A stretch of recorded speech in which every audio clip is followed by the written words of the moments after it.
La audiencia de control de detención. En esta audiencia se le otorga la oportunidad al agente del Ministerio Público para efecto de que desarrolle la solicitud de control de detención ante el juez de control. En esta audiencia se debe de estar muy alerta, ya que aquí solo se trata el tema de que si el imputado fue detenido en los supuestos que previene el artículo 16 constitucional, párrafo quinto y sexto, así como el artículo 149 y 159 del Código Nacional de Procedimientos Penales, mismos artículos que se refieren a la flagrancia, es decir, que sea detenido en el momento en que se esté cometiendo el delito o bien inmediatamente después, o también se refieren al caso urgente. El caso urgente. Este se refiere a que si el delito cometido es calificado como grave y el imputado puede sustraerse a la acción de la justicia, siempre y cuando no se pueda ocurrir ante la autoridad judicial por razón de la hora, lugar o de la circunstancia especial del caso en concreto. Después de que el Ministerio Público expone el fundamento y expresa los indicios que motivaron la detención sin una orden de aprehensión, entonces se le concede la oportunidad al defensor del imputado para que realice la contestación respectiva y en caso de que el defensor dé contestación, el juez dará la oportunidad al Ministerio Público para que realice una réplica y en caso de que el Ministerio Público realice la réplica, por último, se le concede el derecho al defensor para que realice la dúplica. Después de haber escuchado a los intervinientes, el juez de control resuelve. En caso de que el juez no califique de legal la detención hecha por el agente del Ministerio Público, entonces pondrá de inmediato en libertad al imputado. Esto es sin perjuicio de que en un acto procesal posterior, el agente del Ministerio Público en una audiencia privada le solicite la orden de aprehensión o la orden de comparecencia en contra del imputado según corresponda. En caso de que el Ministerio Público le solicite al juez de control que se conceda una orden de aprehensión, el juez podrá variarla o podrá reclasificar la petición. Es decir, puede dictar una orden de aprehensión en lugar de una orden de comparecencia o una orden de comparecencia en lugar de una orden de aprehensión, según proceda. En caso de que se califique de legal la detención, entonces inmediatamente después sigue la formulación de la imputación. En la formulación de la imputación se le concede el uso de la voz al Ministerio Público, quien le comunica al imputado en presencia del juez de control y de su defensor que realiza una investigación en su contra respecto de uno o más hechos que la ley señala como delitos, haciéndole saber la fecha, lugar y modo de su comisión, la forma de intervención que ha tenido en el mismo, así como el nombre de su acusador, salvo que a consideración del juez de control sea necesario reservar su identidad en los supuestos autorizados por la Constitución y por la ley. Después se le da la intervención al defensor únicamente para que realice aclaraciones o precisiones que crea necesario respecto a la imputación formulada por el Ministerio Público. Después de esto,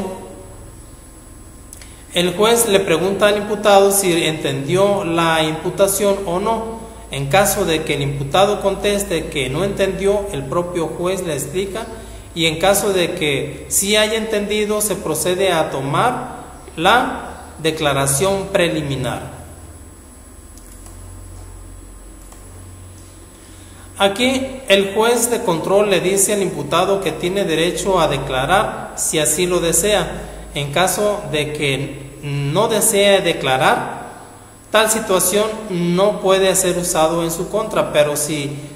desea declarar, esta situación o esta declaración sí puede ser tomado en su contra, por lo que para que decida una u otra cosa le solicita que lo consulte con su defensor y para esto el juez de control puede conceder un receso hasta de media hora.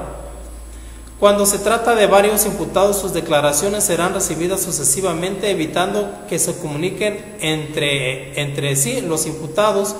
antes de la recepción de su declaración. Después de que el imputado haya emitido su declaración o manifieste su deseo de no hacerlo, entonces aquí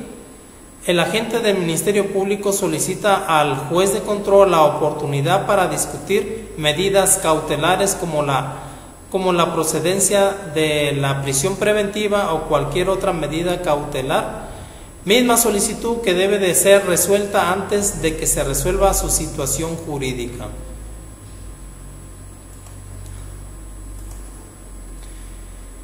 Y esta solicitud de las medidas cautelares debe de ser en una audiencia en donde el Ministerio Público expone de manera fundada y motivada la procedencia de la medida cautelar y a su vez el defensor escucha los argumentos del Ministerio Público y éste puede refutar o alegar que dicha medida cautelar no es necesaria. Y después de que expone cada uno de las partes sus argumentos, el juez resuelve respecto a la medida cautelar. Ojo, aquí el Ministerio Público debe de tener mucho cuidado y debe de vigilar este momento procesal, ya que es la única oportunidad de solicitarle al juez de control la aplicación al imputado de una medida cautelar, ya que si se le pasa este momento o bien se le olvida solicitar una medida cautelar, el juez de control no puede hacerlo de oficiosamente, salvo la excepción de que se trate de un delito grave, que el juez de garantías puede imponer como medida cautelar la prisión preventiva sin que el Ministerio Público se lo solicite. Las medidas cautelares pueden ser solicitadas por el Ministerio Público, por la víctima o el ofendido o el asesor jurídico. El juez de control puede imponer al imputado una o varias medidas cautelares de las señaladas en el artículo 155, mismas que son 14. Y la prisión preventiva es la última de esta lista. Las medidas cautelares son impuestas mediante resolución judicial por el tiempo indispensable para asegurar la presencia del imputado en el procedimiento, garantizar la seguridad de la víctima u ofendido o del testigo o evitar la obstaculización del procedimiento. Después de que se resuelve respecto de las medidas cautelares, si el imputado no solicitó la ampliación del término constitucional, el Ministerio Público solicita la vinculación a proceso con apego al artículo 19 constitucional y a su vez se le da el uso de la voz al defensor, quien refutará lo dicho por el Ministerio Público y por último al imputado, e inmediatamente después resolverá la situación jurídica del imputado. Pero si el imputado solicita la ampliación del término constitucional, entonces el juez de control suspende la audiencia y señala fecha para la celebración de la audiencia de vinculación a proceso dentro de la prórroga del plazo constitucional. Si el imputado requiere del auxilio judicial para citar a testigos o peritos a la audiencia de vinculación a proceso, debe solicitar dicho auxilio cuando menos con 48 horas de anticipación a la hora y fecha señalada para la celebración de la audiencia. En caso contrario, debe presentar sus medios de prueba a la audiencia de vinculación a proceso por sus propios medios. Llegada la hora de la continuación de la audiencia de vinculación, comenzará con el desahogo de los medios de prueba que el imputado ofreció o presentó por sus propios medios, tomando en cuenta lo conducente a las reglas previstas para el desahogo de las pruebas de la audiencia de debate de juicio oral. Desahogada los medios de prueba, se le concederá el uso de la palabra al Ministerio Público y luego al imputado, agotando el debate, y después el juez resolverá si vincula o no al imputado a proceso. En caso de extrema complejidad, el juez de control podrá decretar un receso que no podrá exceder de 2 horas antes de resolver la situación jurídica del imputado.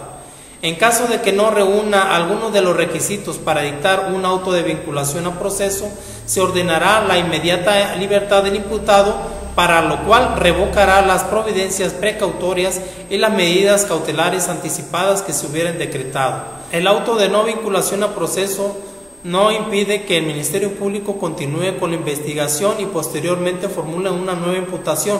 salvo que en la misma audiencia se decrete el sobreseimiento. Ojo, los antecedentes de la investigación o elementos de convicción desahogados en la audiencia de vinculación a proceso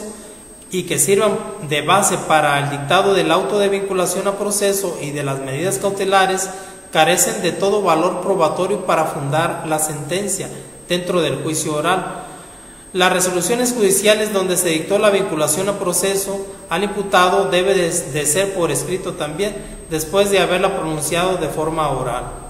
Una vez que se resuelve la situación jurídica del imputado, entonces termina la etapa de investigación formalizada.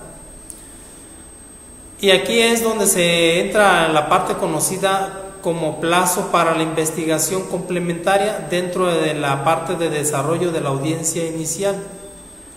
Aquí comienza la investigación formalizada. El Ministerio Público debe concluir la investigación complementaria dentro del plazo señalado que el juez de control le señale, y este no podrá ser mayor de 2 meses si se trata de delito cuya pena máxima no exceda de los 2 años de prisión, o de 6 meses si la pena máxima excede de este tiempo.